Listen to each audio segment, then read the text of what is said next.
Hello, beautiful souls, and welcome back to another deeply nourishing episode of the Light and Shadow podcast. I am truly honored to have you here with me today. Whether you are a long-time listener or just tuning in for the first time, I welcome you with an open heart and open arms into this sacred space of deep healing, self-discovery, and inner transformation.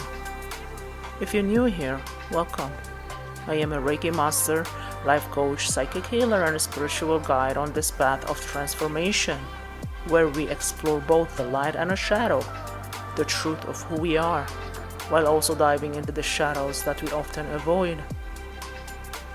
Last episode, we took a powerful dive into the transformational world of shadow work, how our hidden wounds and suppressed emotions quietly shape our behaviors and our lives, often without our awareness, and how we can begin the process of healing and integration. And now that we've started opening that door and shedding light on those shadows, it's time for something equally powerful. It's time to return to love, more specifically, self-love. So if you haven't yet listened to the last episode, I encourage you to do that, because today builds upon that foundation. But even if you're jumping in right here, you're exactly where you're meant to be. Let me ask you a question. When was the last time you said to yourself, I love you? Not when you're celebrating an achievement, not when you looked your best or succeeded at something. I mean just because you exist, just because you're you.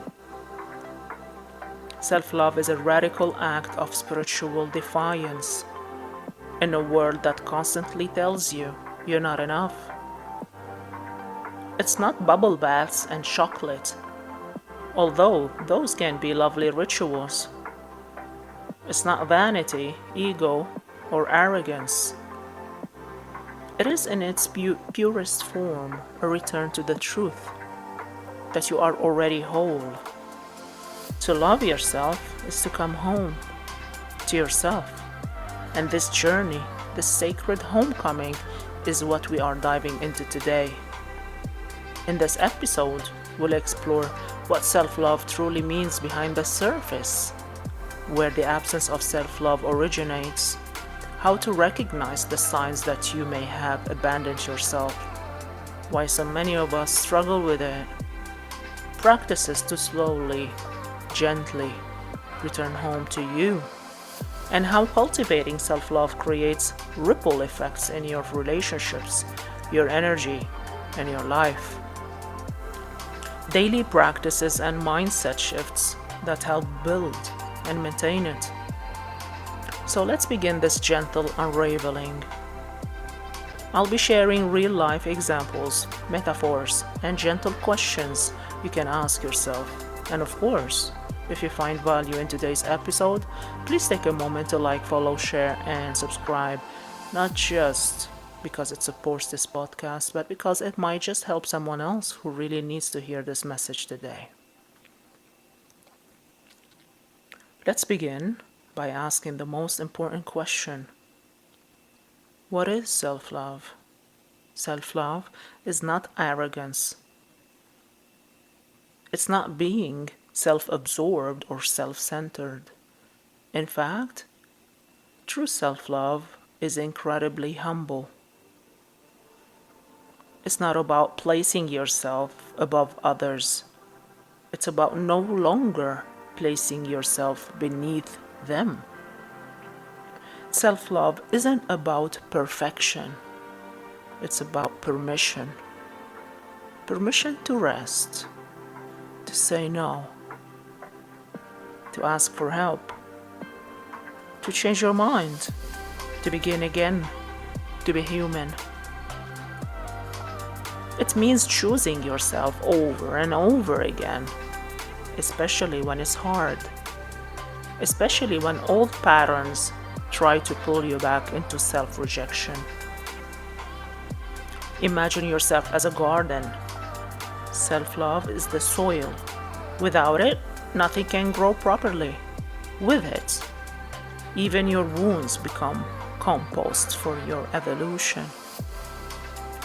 Self-love is not a destination, it is a practice, a process, a relationship. It's choosing to sit with yourself, especially when you're hurting, and whisper, "I'm not leaving you." Self-love is the ability to say, "I am enough as I am. I deserve care, kindness, and respect from others and from myself. I matter. My needs matter. My boundaries matter." It's a relationship with yourself built on trust, compassion, patience, and acceptance. Just like any healthy relationship, it doesn't mean you always feel perfect or happy. It means you're committed to being there for yourself, even on the hard days. Let's be real. Self-love doesn't come naturally for everyone. Many of us were never taught how to love ourselves. In fact, we were often taught the opposite. Maybe you grew up being praised only when you achieved something. So you learned your worth was tied to your performance. Maybe you were told to stay quiet, not take up too much space, not cry, not ask for more. And so you learned your needs didn't matter. Maybe you were made to feel too much, too sensitive, or not enough. These early experiences plant seeds of self-doubt, people-pleasing, perfectionism, and unworthiness. Over time, these beliefs become so internalized that you don't even question them anymore. You simply accept that you're not good enough and that love, especially from yourself, must be earned. And that's the biggest lie. Self-love is your birthright. It's not something you earn through perfection. It's something you reclaim by remembering who you truly are beneath the conditioning. Almost no one is born hating themselves. Have you ever seen a baby feel shame about crying? Or a toddler feel embarrassed about dancing? Of course not. They cry when they need something. They dance when the music moves them. They laugh freely.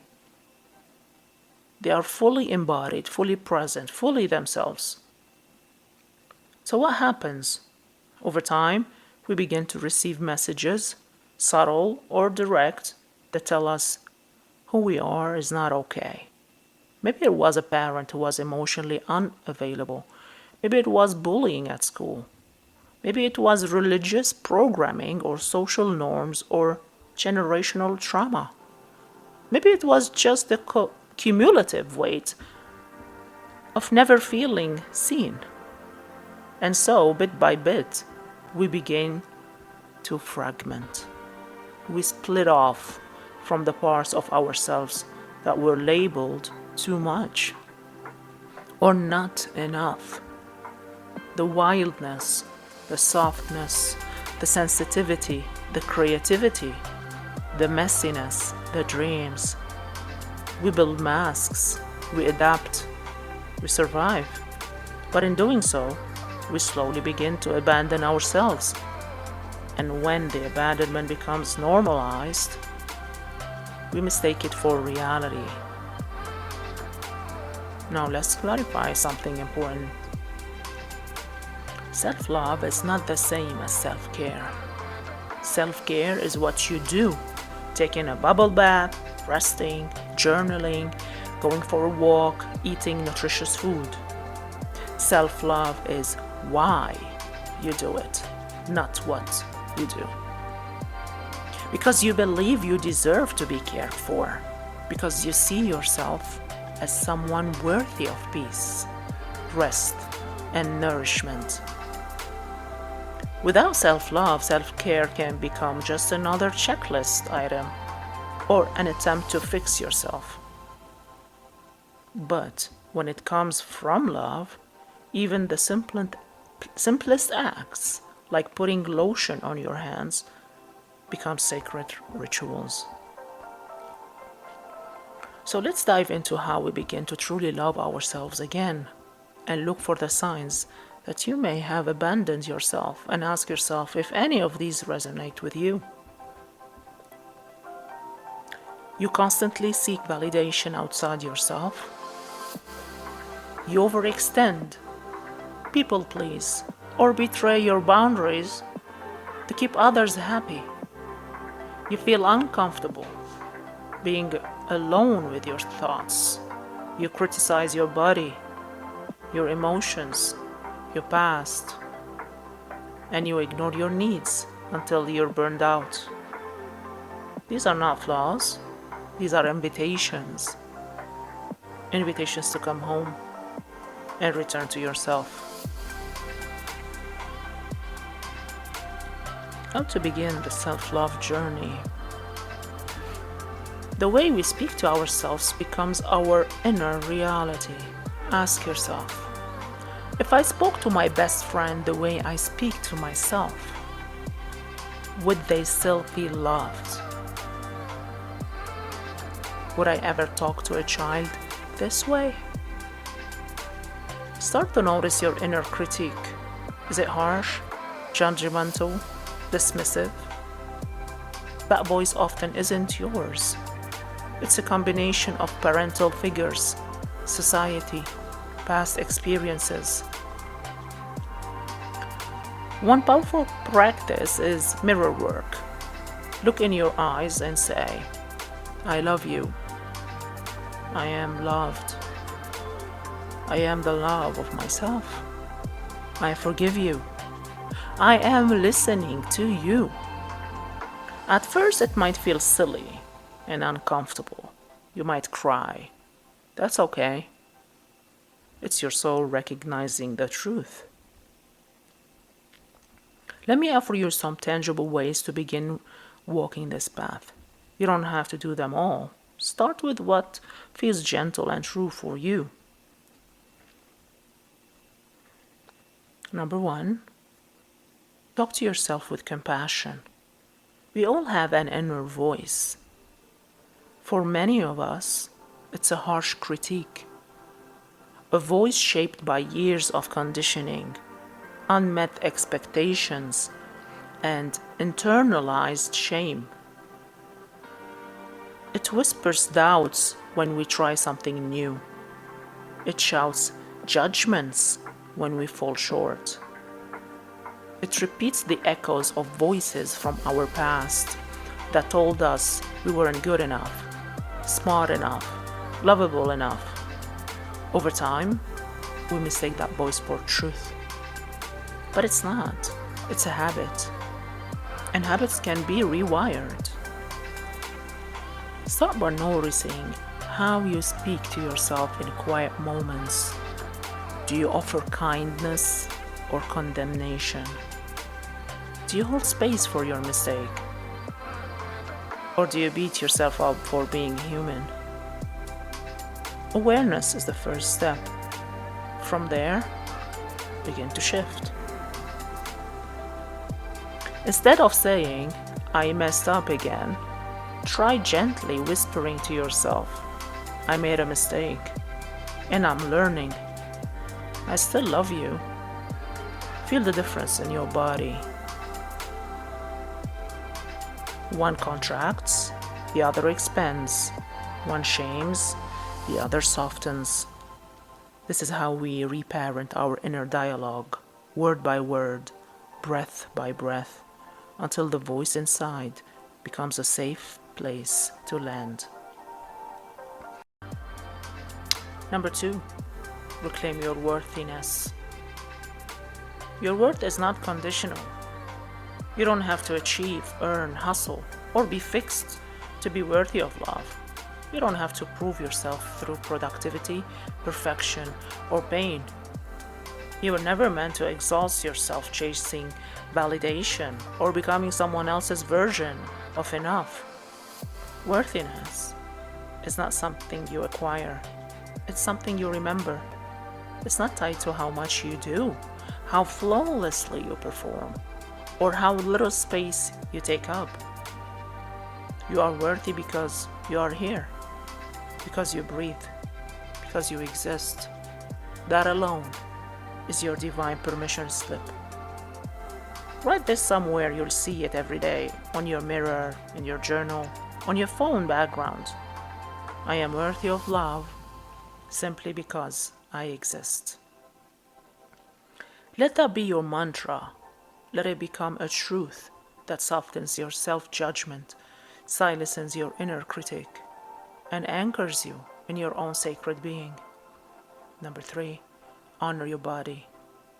Your body has carried you through everything, every heartbreak, every celebration, every sleepless night, every new beginning.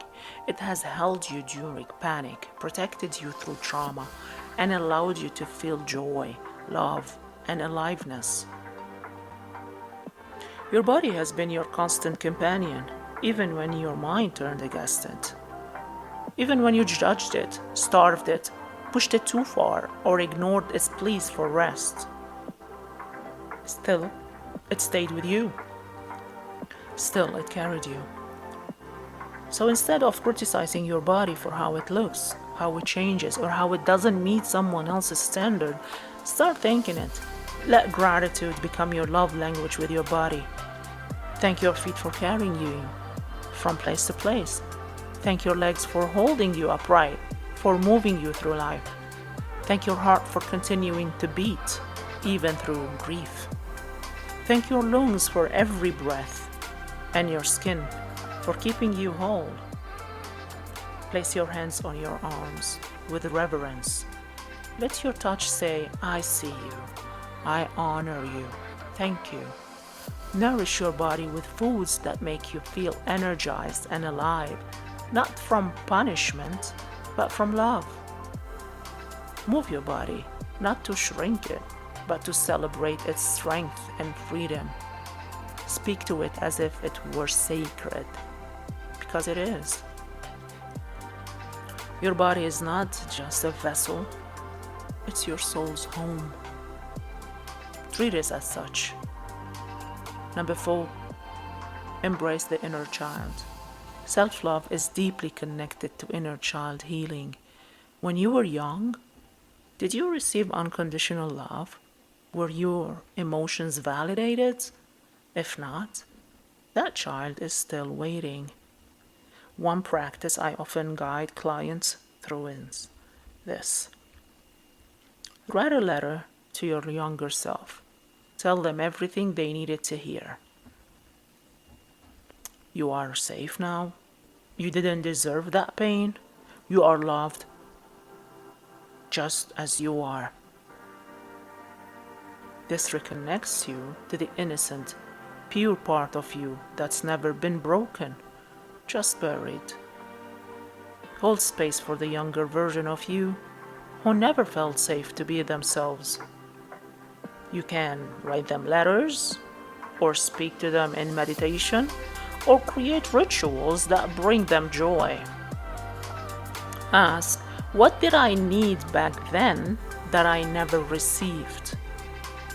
Then give that to yourself now.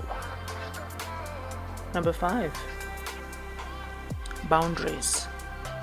Boundaries are not walls. They are not cold, rigid barriers meant to push people away. No. Boundaries are bridges, pathways that lead to healthier, more authentic relationships. Not just with others, but with yourself. They are the invisible yet powerful agreements that say, this is how I honor myself, and this is how I invite others to honor me too.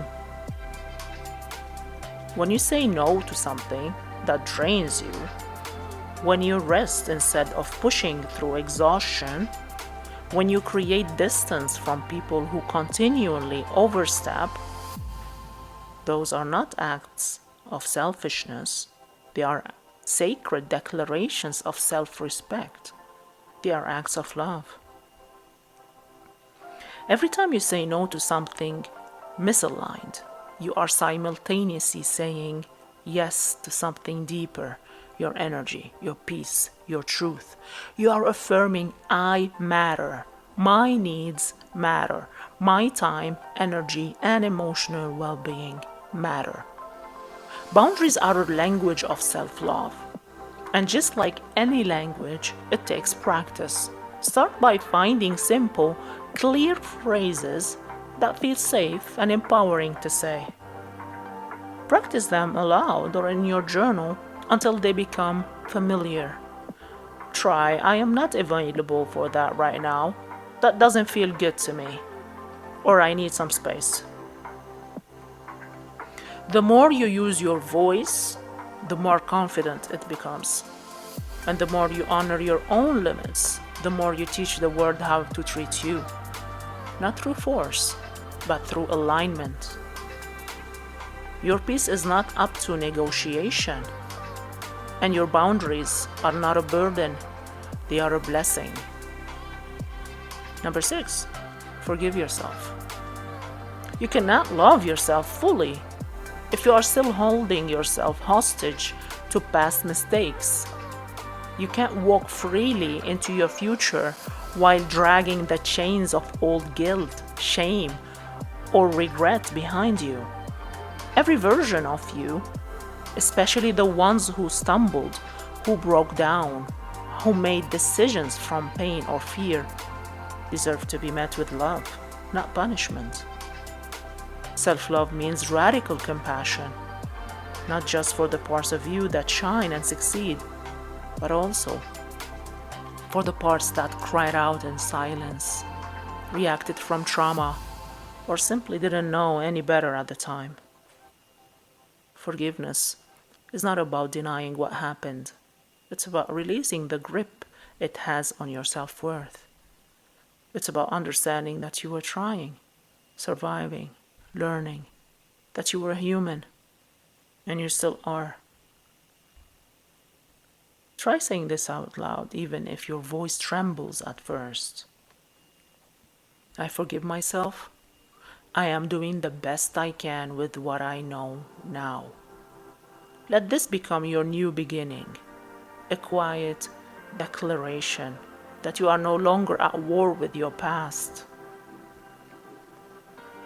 Number 7, celebrate yourself.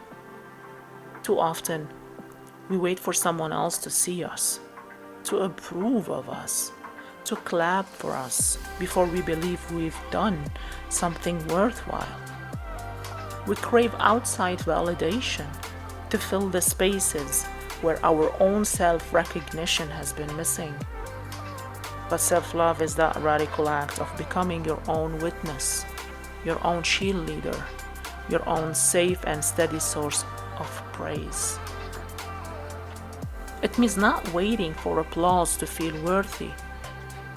It means noticing the quiet, everyday moments where you showed up for yourself and choosing to celebrate them. Celebrate the small wins that no one else sees. Getting out of bed on a hard day. Saying no when you usually say yes. Drinking water instead of numbing out. Showing up to your healing work even when it feels messy. Speak your truth and celebrate it. Even if your voice shakes, speak kindly about your body, even if your conditioning tries to convince you otherwise. Acknowledge your growth, not just in outcomes, but in effort. Honor the you that keeps going, the you that keeps choosing healing, softness, and presence. Even something as simple as saying, I'm proud of how I handled that, can shift your energy. It anchors you into self-trust. It tells your nervous system, we're safe, we're doing okay.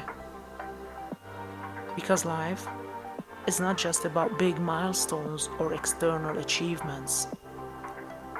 It's about the moments in between. The micro moments of self-honoring, the quiet triumphs of choosing yourself over and over again. That's where the magic lives. Number 8, make self-love a daily practice. Just like any relationship, the one with yourself needs consistent nurturing. Here are a few daily self-love rituals. Journaling. Write one thing you love about yourself each day. Or affirmations. I am enough. I am whole. I am worthy of love. And gratitude. Each night before sleeping, list 3 things you're proud of or thankful for.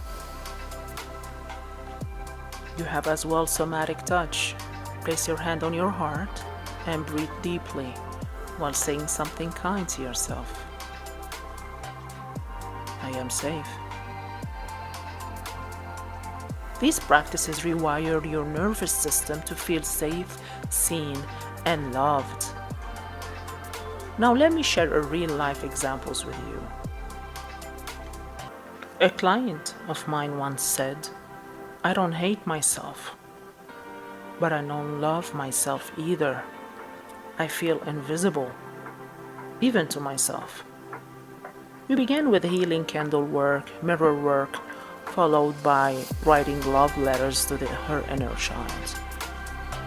The client started setting small boundaries, saying no to the draining conversations, giving herself permission to rest. Over time, her energy shifted. She wasn't seeking love anymore. She became the love. And the world around her responded. Relationships improved. Her confidence grew. And for the first time, she said, I feel like I matter. That's the magic of self-love. Another one came to me overwhelmed by anxiety and self-loathing. She couldn't look in the mirror without cringing.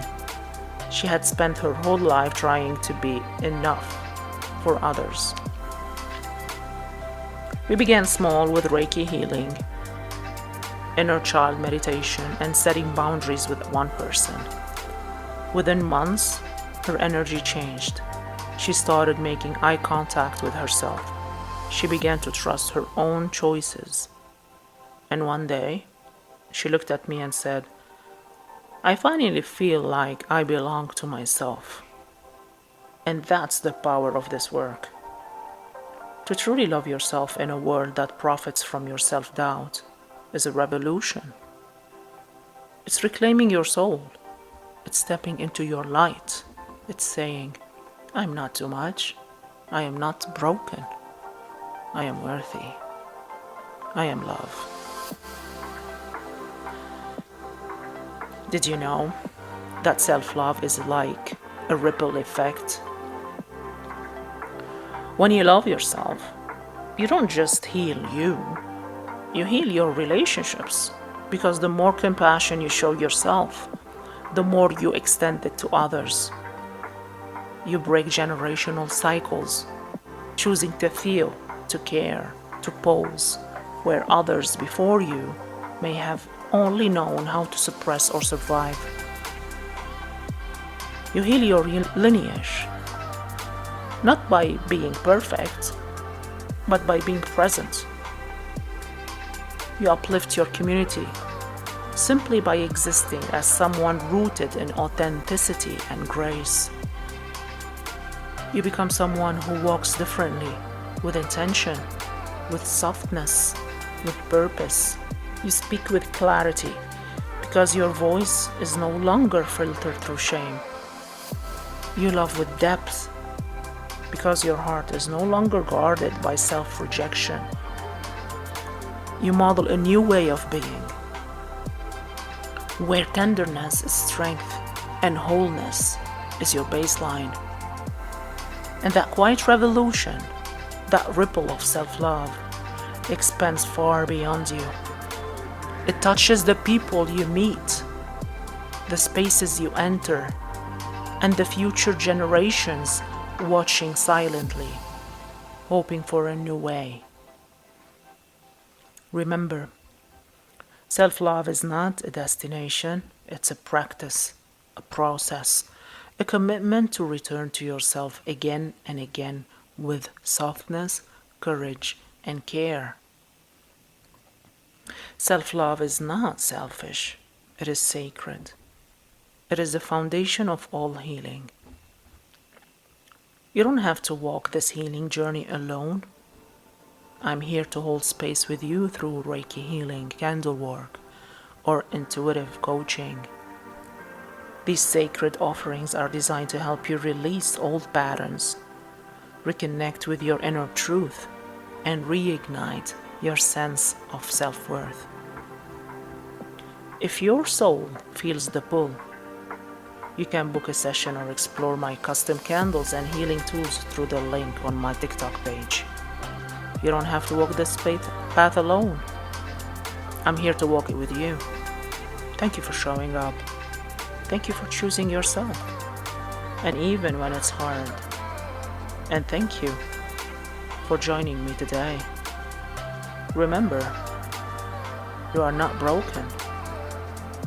You are becoming. If this episode touched you, I'd love for you to share it with someone who needs this reminder. Like, follow, and subscribe if you never miss another. So you never miss another episode. Follow me on TikTok for daily inspiration and healing content. And leave a review and let me know. What's one thing you're doing today to show yourself love? This community is growing and your presence matters. And as always, the magic is already within you. You are more powerful than you know. Until next time.